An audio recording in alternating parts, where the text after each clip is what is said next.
Halo guys, baik selamat pagi untuk kita semua.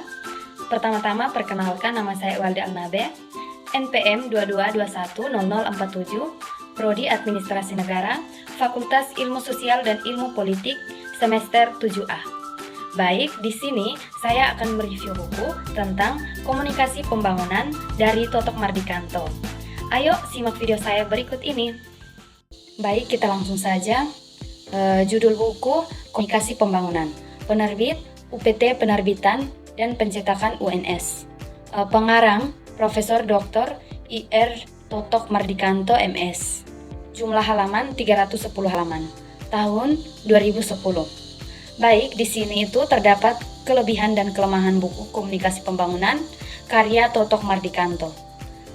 Yang pertama itu kelebihan buku, itu kontribusi akademis dan praktis. Terdapat 5 poin. Yang pertama itu menyediakan referensi penting bagi mahasiswa, peneliti, dan praktisi pembangunan. Yang kedua, menghadirkan contoh-contoh konkret dari praktik komunikasi pembangunan. Yang ketiga, memberikan kerangka analisis untuk memahami perubahan sosial melalui komunikasi. Yang keempat, menjelaskan strategi komunikasi dalam pemberdayaan masyarakat. Yang kelima, memperkaya kajian ilmu komunikasi dan perspektif pembangunan. Yang kedua, kelemahan dari buku, itu keterbatasan konteks dan referensi. Terdapat 3 poin. Poin yang pertama, referensi yang digunakan relatif lama, terbitan 2010. Yang kedua, kurang mengakomodasi perkembangan teknologi komunikasi muktahir. Yang ketiga, contoh-contoh kasus terbatas pada konteks Indonesia. Bab 1 tentang hakikat pembangunan. Yang pertama itu pengertian pembangunan. Istilah pembangunan berkembang sebagai terjemahan dari berbagai istilah asing seperti development, growth, change, modernization, dan progress. Definisi pembangunan ialah usaha atau proses perubahan untuk mencapai tingkat kesejahteraan atau mutu hidup masyarakat. Yang kedua, karakteristik pembangunan. Itu yang pertama merupakan proses berkelanjutan, yang kedua bertujuan mewujudkan perubahan dalam kehidupan masyarakat, yang ketiga berupaya memperbaiki mutu hidup. Poin yang ketiga, pembangunan sebagai perubahan terencana. Itu direncanakan secara dinamis, mengantisipasi keadaan masa depan, melibatkan pengumpulan dan analisis data, merancang tujuan dan strategi pencapaian. Yang keempat itu pembangunan sebagai sistem. Terdiri dari 2 subsistem. Yang pertama, kelompok perencana yang mengorganisasi. Yang kedua, masyarakat yang berpartisipasi, memberikan input, melaksanakan, memantau, dan memanfaatkan hasil. Yang kelima, pembangunan dan teknologi. Teknologi tidak sekedar peralatan fisik, mencakup ide, metode, teknik untuk memenuhi kebutuhan masyarakat. Dia juga bertujuan memanfaatkan sumber daya untuk memperbaiki kehidupan. Yang keenam itu perkembangan paradigma pembangunan. Itu meliputi beberapa strategi seperti pertumbuhan distribusi, teknologi tepat guna, kebutuhan dasar, pembangunan berkelanjutan, dan pemberdayaan masyarakat. Bab 2 tentang komunikasi untuk perubahan. Itu yang pertama, pengertian komunikasi. Berasal dari bahasa Latin, communiare, berarti milik bersama atau pendapat umum. Upaya penyampaian informasi kepada masyarakat luas. Yang kedua, model-model komunikasi. Terdapat beberapa model antara lain. Yang pertama, model Laswell, model Sonon dan Webber. Yang ketiga, model Osgood Scrum. Yang berikut model Newcomb, model Westlake McLean, model Berlo, model komunikasi terpilih. Yang ketiga, kejelasan komunikasi. Pentingnya penjelasan pesan yang diterima, respon tergantung pada kejelasan pesan tersebut. Yang keempat, komunikasi untuk perubahan. Itu ada 4 peranan. Yang pertama, penyadaran masyarakat tentang kekuatan atau energi potensial yang dimiliki, kelemahan yang menghambat peluang perbaikan mutu hidup. Yang kedua, memberikan aspirasi baru. Yang ketiga, menunjukkan alternatif atau teknik baru. Yang keempat, membantu memilih alternatif terbaik. Yang kelima, proses perubahan dalam komunikasi, 4 cara perubahan perilaku. Yang pertama, persuasif. Yang kedua, persuasion. Yang ketiga, conclusion. Yang keempat, coercion. Yang keenam, teori-teori komunikasi untuk perubahan. Itu yang pertama, refleks teori. Kedua, teori kebudayaan. Yang ketiga, sosial kognitif teori. Yang keempat, cultivation teori. Yang kelima, model difusi. Yang keenam, social learning teori. Bab 3 tentang komunikasi pembangunan. Pertama, pengertian komunikasi pembangunan. Dikembangkan pasca Perang Dunia II di Asia, Afrika, dan Amerika Latin. Itu bertujuan mengatasi masalah kemiskinan, buta huruf, kesehatan rendah. Penerapan strategi komunikasi dalam pembangunan diturunkan dari teori pembangunan dan perubahan sosial. Poin yang kedua, komunikasi pembangunan sebagai variabel pembangunan.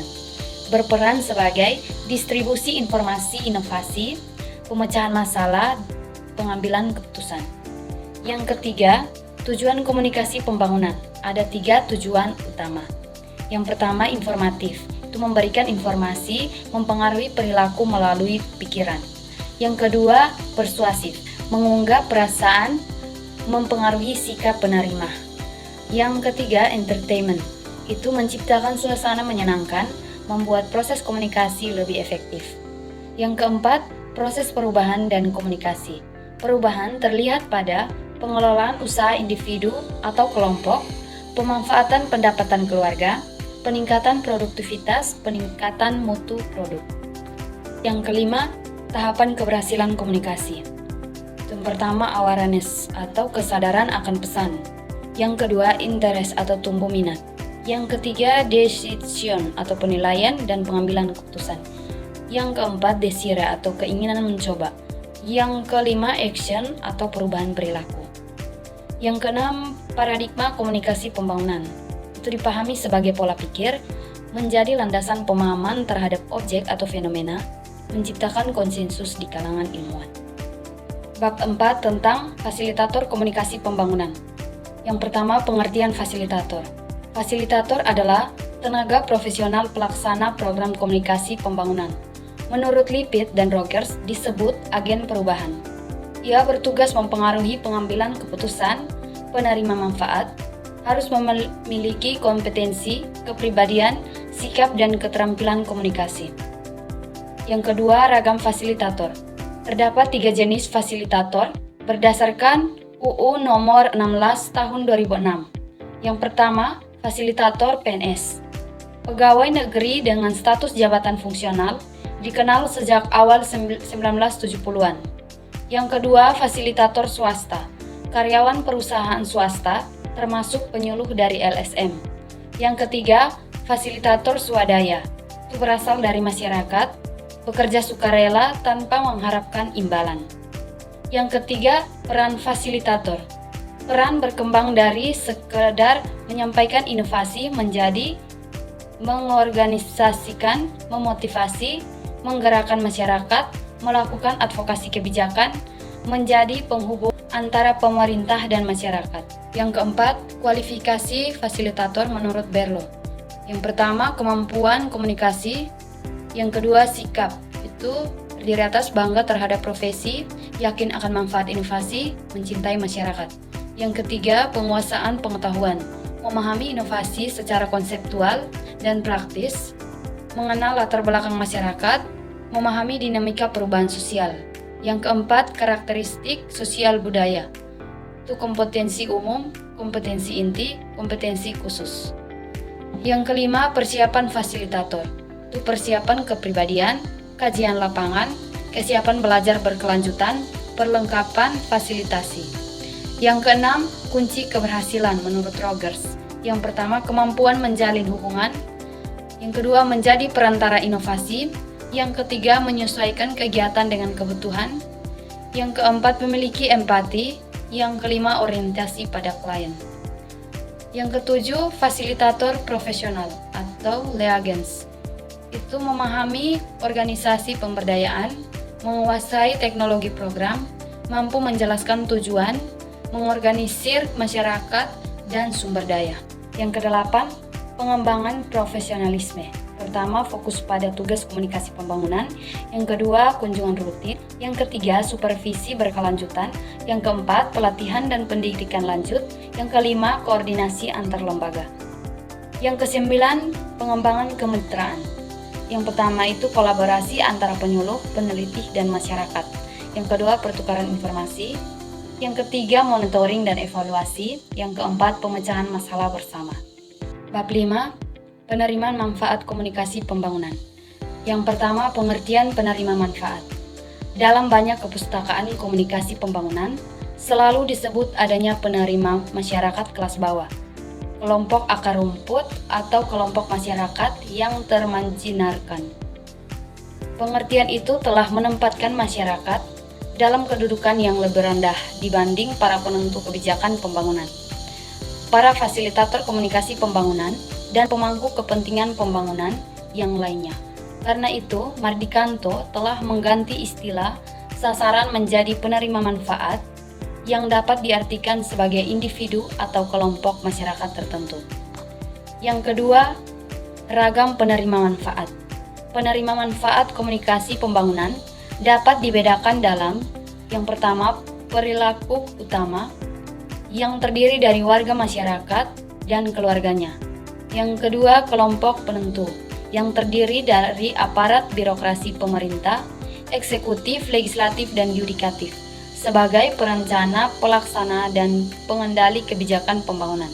Yang ketiga, kelompok pendukung yang terdiri dari stakeholders atau pemangku kepentingan yang lain yang mendukung memperlancar kegiatan pembangunan pertanian.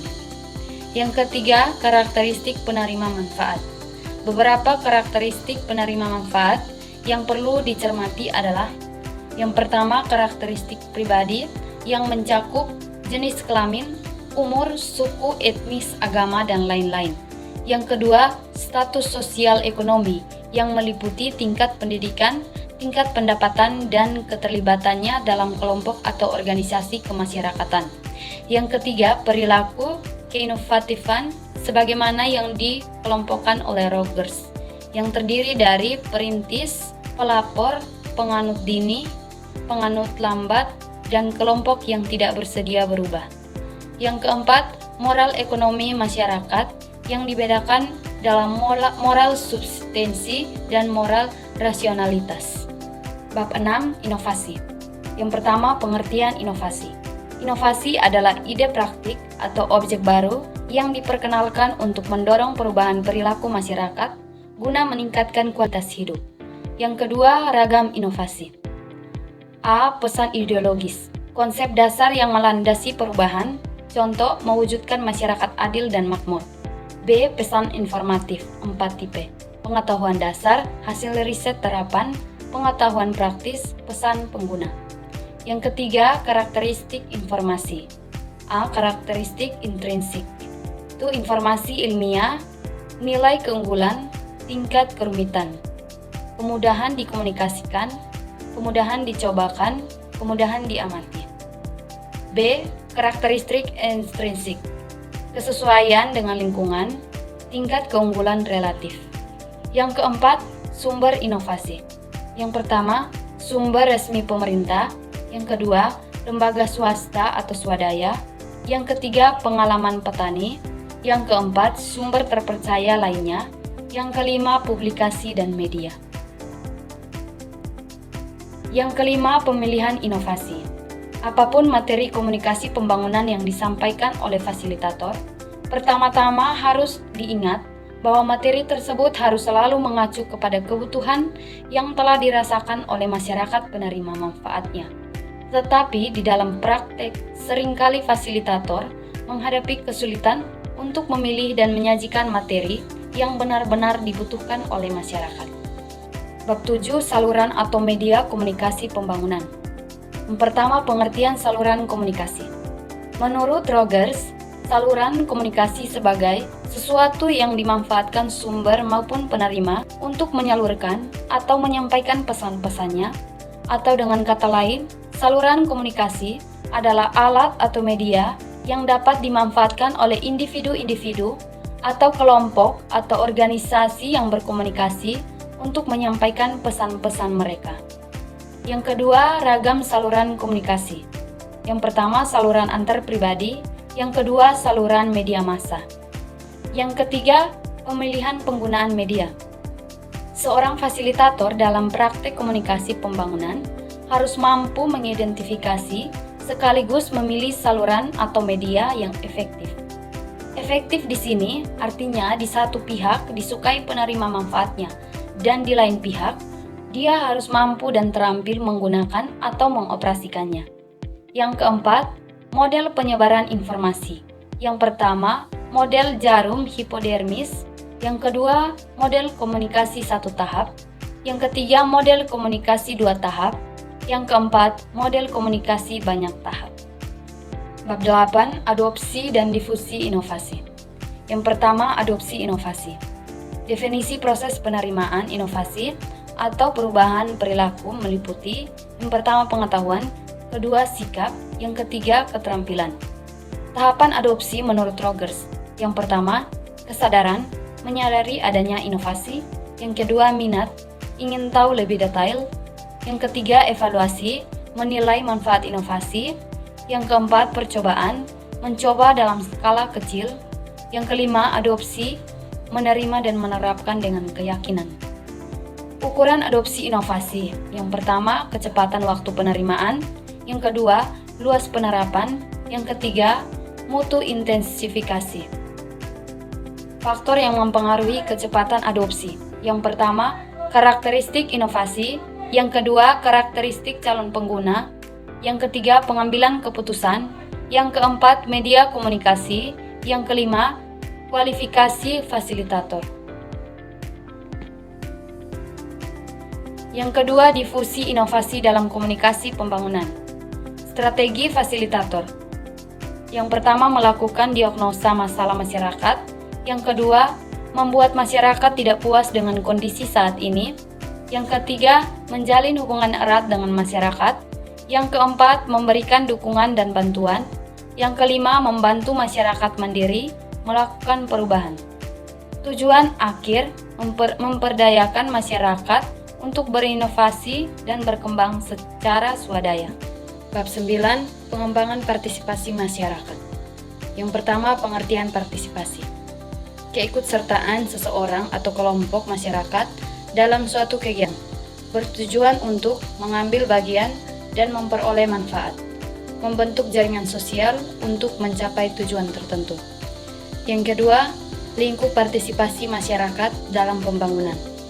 Pertama, pengambilan keputusan dan perencanaan kegiatan.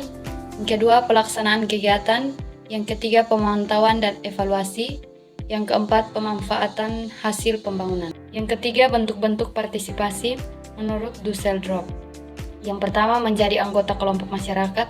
Yang kedua, terlibat dalam diskusi kelompok. Yang ketiga, terlibat dalam kegiatan organisasi. Yang keempat, menggerakkan sumber daya masyarakat. Yang kelima, ikut dalam proses pengambilan keputusan.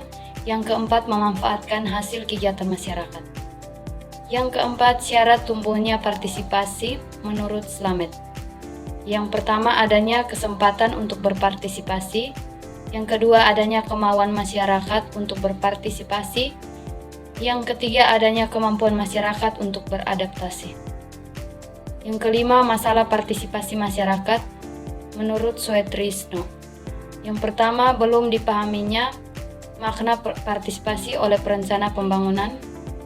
Yang kedua, pembangunan dikembangkan sebagai ideologi baru yang dijaga ketat. Yang ketiga, banyak peraturan yang meredam keinginan masyarakat untuk berpartisipasi. Yang keenam, komunikasi pembangunan untuk pengembangan partisipasi masyarakat. Yang pertama, menumbuhkan kesadaran masyarakat. Yang kedua, menginformasikan kesempatan berpartisipasi. Yang ketiga, meningkatkan kemampuan masyarakat. Yang keempat, menggerakkan kemauan masyarakat untuk berpartisipasi. Bab 10, masalah-masalah komunikasi pembangunan. Yang pertama, paradigma komunikasi pembangunan menurut BCT tahun 2000. Yang pertama, intervensi asing. Yang kedua, pembangunan partisipatif. Yang ketiga, pembangunan berbasis pemberdayaan. Yang kedua, hambatan dan gangguan komunikasi. Yang pertama, kemajuan teknologi dan globalisasi informasi. Yang kedua, hambatan komunikasi, noise, elektronika, hambatan sosial psikologis. Yang ketiga, karakteristik masing-masing individu yang berkomunikasi. Yang ketiga, mitos komunikasi pembangunan menurut Gonzales tahun 1986. Gonzales mengungkapkan adanya 20 mitos yang berkembang di dalam setiap pelaksanaan komunikasi pembangunan. Komponen alternatif untuk meningkatkan efektivitas komunikasi pembangunan yaitu yang pertama 5 mitos yang terdapat di dalam sumber, yang kedua 3 mitos yang ada di dalam pesan, yang ketiga 3 mitos yang terdapat dalam saluran, yang keempat 6 mitos yang terdapat dalam penerima, yang kelima 2 mitos yang dijumpai di dalam komponen dampak, dan yang keenam 1 mitos komponen alternatif pelaksanaan pembangunan. Yang keempat, kesalahpahaman dalam komunikasi manusia. 10 miskonsepsi utama. Yang pertama, makna ada dalam kata-kata. Yang kedua, komunikasi hanya proses verbal. Yang ketiga, berkata-kata sama dengan berkomunikasi. Yang keempat, komunikasi dapat menyelesaikan semua masalah. Yang kelima, komunikasi selalu baik. Yang keenam, semakin banyak komunikasi semakin baik. Yang ketujuh, komunikasi dapat dihentikan. Yang kedelapan, komunikasi adalah kemampuan alami. Yang kesembilan, komunikasi antar manusia sama dengan komunikasi akrab. Yang kesepuluh, kompetensi komunikasi sama dengan efektivitas komunikasi. Bab 11 tentang pendekatan dan strategi komunikasi pembangunan. A. Pendekatan komunikasi pembangunan. Rahim, Skaram, dan Lehner tahun 1976 mengidentifikasi 3 pendekatan utama komunikasi pembangunan. Yang pertama, pendekatan pendidikan dan komunikasi pembangunan diterapkan di Bangladesh dan Korea. Fokus pada edukasi dan pengembangan masyarakat. Yang kedua, pendekatan melalui media massa. Itu dilaksanakan di India, memanfaatkan media massa sebagai sarana penyebaran informasi. Yang ketiga, pendekatan agitasi ideologis dan mobilisasi massa ditetapkan di Cina, menekankan mobilisasi massa melalui ideologi. B. Strategi komunikasi pembangunan. Definisi strategi menurut para ahli. Yang pertama, Rogers, rencana untuk mengubah perilaku melalui transfer ide-ide baru atau inovasi. Yang kedua, Leonberger dan Gwyn, metode terpilih untuk melakukan kegiatan. Definisi komprehensif strategi komunikasi pembangunan. Perencanaan komunikasi yang memberikan pedoman, arah, dan langkah operasional, menggunakan metode terpilih, bertujuan mengubah perilaku individu dan masyarakat, menciptakan interaksi setara antar pemangku kepentingan, meningkatkan kualitas hidup, melestarikan lingkungan fisik dan sosial masyarakat. Bab 12 mengefektifkan komunikasi pembangunan. Yang pertama, keberhasilan komunikasi. Menurut Jolin Lacey 1971, keberhasilan komunikasi ditentukan oleh yang pertama, kesamaan kepentingan antara fasilitator dan penerima manfaat. Yang kedua, kejelasan pesan yang disampaikan. Yang ketiga, keyakinan fasilitator akan keunggulan pesan. Yang keempat, tercapainya tujuan yang diharapkan oleh semua pihak. Yang kedua, kegagalan komunikasi. Kegagalan komunikasi terjadi ketika pertama, tidak mencapai tujuan. Yang kedua, tidak memperoleh respon yang diharapkan. Kategori kegagalan. Yang pertama, ketidakefisienan komunikasi. Yang pertama, tujuan tidak jelas. Yang kedua, faktor kebiasaan. Yang ketiga, respon dari penerima yang tidak diharapkan. Yang keempat, salah informasi. B. Salah pengertian dalam konsep proses komunikasi, ketidaksepakatan dalam berkomunikasi. Yang ketiga, komunikasi yang tidak efisien. Yang pertama, tujuan tidak jelas. Yang kedua, faktor kebiasaan. Yang ketiga, respon dari bukan penerima yang diharapkan. Yang keempat, salah informasi. Yang keempat, ketidaksepakatan dalam berkomunikasi. Ketidaksepakatan dalam berkomunikasi dapat menyebabkan kegagalan komunikasi, sebab pesan yang diterima penerima tidak sesuai dengan yang dimaksud oleh fasilitatornya, dan sebaliknya, respon yang diterima fasilitator tidak sesuai dengan yang dimaksudkan oleh penerima manfaat.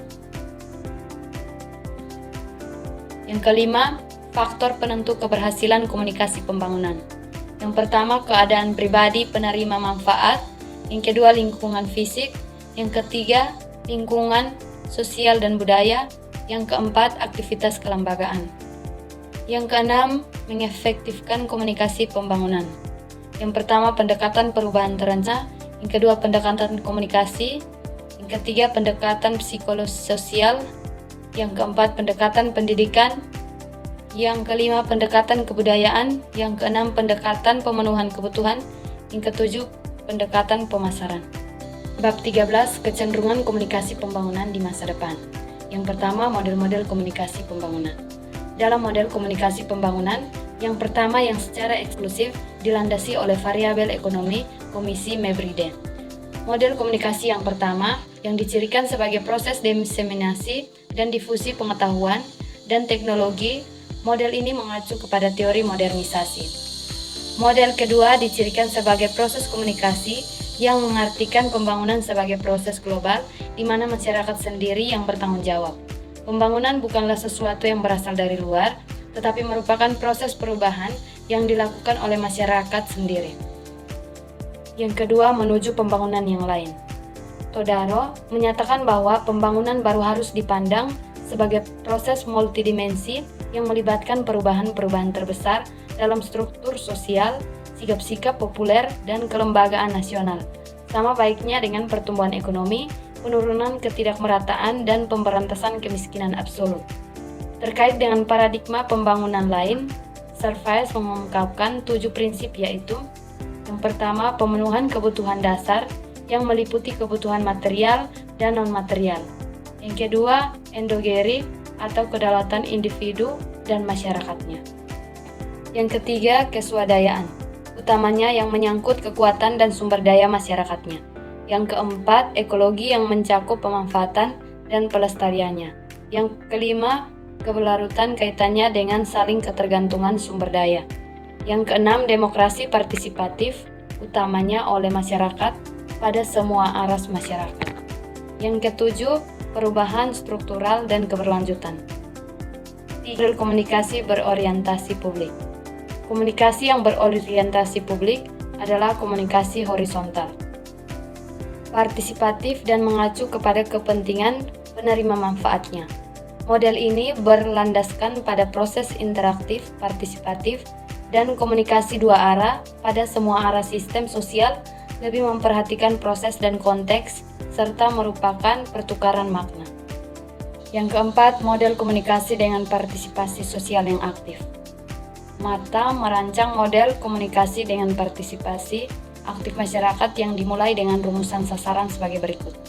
Yang pertama, komunikasi memiliki tugas sosial yang terkait dengan struktur sosial yang merinci sifat dan pengaruhnya terhadap proses komunikasi. Yang kedua, kebebasan berkomunikasi harus dijamin baik bagi masyarakat. Yang ketiga, fungsi produksi dan struktur administrasi media harus berbasis pada seperangkat kebijakan yang dirumuskan oleh masyarakatnya. Yang keempat, proses komunikasi lokal, nasional, dan internasional harus diletakkan dalam konteks tanggung jawab sosial. Yang kelima, penerima manfaat sebagai subjek dalam proses komunikasi harus diajak berpartisipasi. Yang keenam, pendidikan dalam komunikasi merupakan keperluan yang mutlak.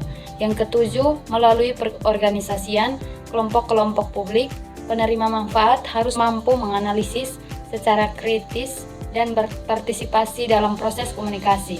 Yang kedelapan, untuk mengakses dan berpartisipasi pada media harus diorganisasikan agar penerima manfaat dapat berpartisipasi aktif dan demokrasi secara politik, edukasi, komunikasi, budaya, evaluasi, dan beragam bentuk pengambilan keputusan. Kesepuluh, perlu dibentuk komisi supervisi yang memungkinkan kelompok-kelompok publik dan otoritas komunikasi mengembangkan mekanisme dan metode partisipasinya. Yang kelima, kesenjangan pemanfaatan media. Meskipun media massa bertujuan untuk meratakan informasi, dalam prakteknya telah terjadi kesenjangan, tidak saja antara masyarakat perkotaan dan pedesaan, tapi juga kesenjangan antara kelompok masyarakat kelas menengah ke atas dan kelas bawah di pedesaan. Hasil kajian sore menunjukkan sekitar 20% masyarakat kelas bawah di pedesaan tidak mampu menjangkau media massa. Yang keenam, peran fasilitator. Fasilitator yang dihandalkan sebagai motivator dan penggerak pembangunan ternyata di luar dugaan juga tidak banyak berperan dalam menjangkau penerima manfaat, utamanya kelas bawah yang jarang terlibat atau dilibatkan dalam proses komunikasi pembangunan. Oleh karena itu, peran fasilitator tidak cukup hanya sebagai pembawa atau penyebar informasi, tetapi secara aktif melibatkan diri pada pengembangan efektivitas kelembagaan pelayanan masyarakat yang lain. Yang ketujuh, peran komunikasi dalam pembangunan. Konteres menyatakan bahwa dalam komunikasi pembangunan, hal yang lebih penting harus diperhatikan adalah potensi komunikasi dalam konteks sosialnya dibandingkan pengoperasian komunikasinya. Yang kedelapan, analisis ekonomi dalam perumusan strategi komunikasi pembangunan. ASBI mengemukakan beberapa hasil kajiannya sebagai berikut. Yang pertama, kajian komunikasi perlu lebih ditekankan pada tataran mikro sebab keragaman lingkungan berpengaruh terhadap efektivitas komunikasi. Pentingnya dialog dan kerjasama interdisiplin. Yang kedua, meskipun demikian, masing-masing disiplin harus mengambil peran yang lebih besar dalam arti lebih mendalam dibandingkan kegiatan interdisiplin yang dilakukan secara berkelompok. Yang kesembilan, tantangan komunikasi pembangunan memasuki abad ke-21. Memasuki abad 21, dunia banyak mengalami perubahan, terutama globalisasi, dalam banyak aspek kehidupan.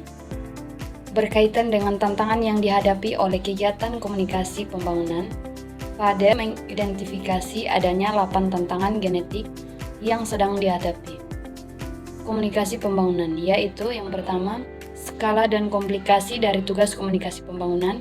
Yang kedua, ketergantungan terhadap kebijakan pemerintah dan fungsi lembaga-lembaga lainnya. Yang ketiga, ketidakmampuan untuk menelusuri hubungan penyebab dan akibat yang ditimbulkan oleh kegiatan komunikasi pembangunan. Yang keempat, komitmen dan dukungan politis, terutama pada kondisi seringnya terjadi pergantian kekuasaan. Yang kelima, akuntabilitas yang menyangkut kinerja komunikasi pembangunan. Yang keenam, kelayakan sebagai lembaga layanan pengetahuan dan informasi. Yang ketujuh, keberlanjutan operasional, fiskal dan sumber daya lainnya.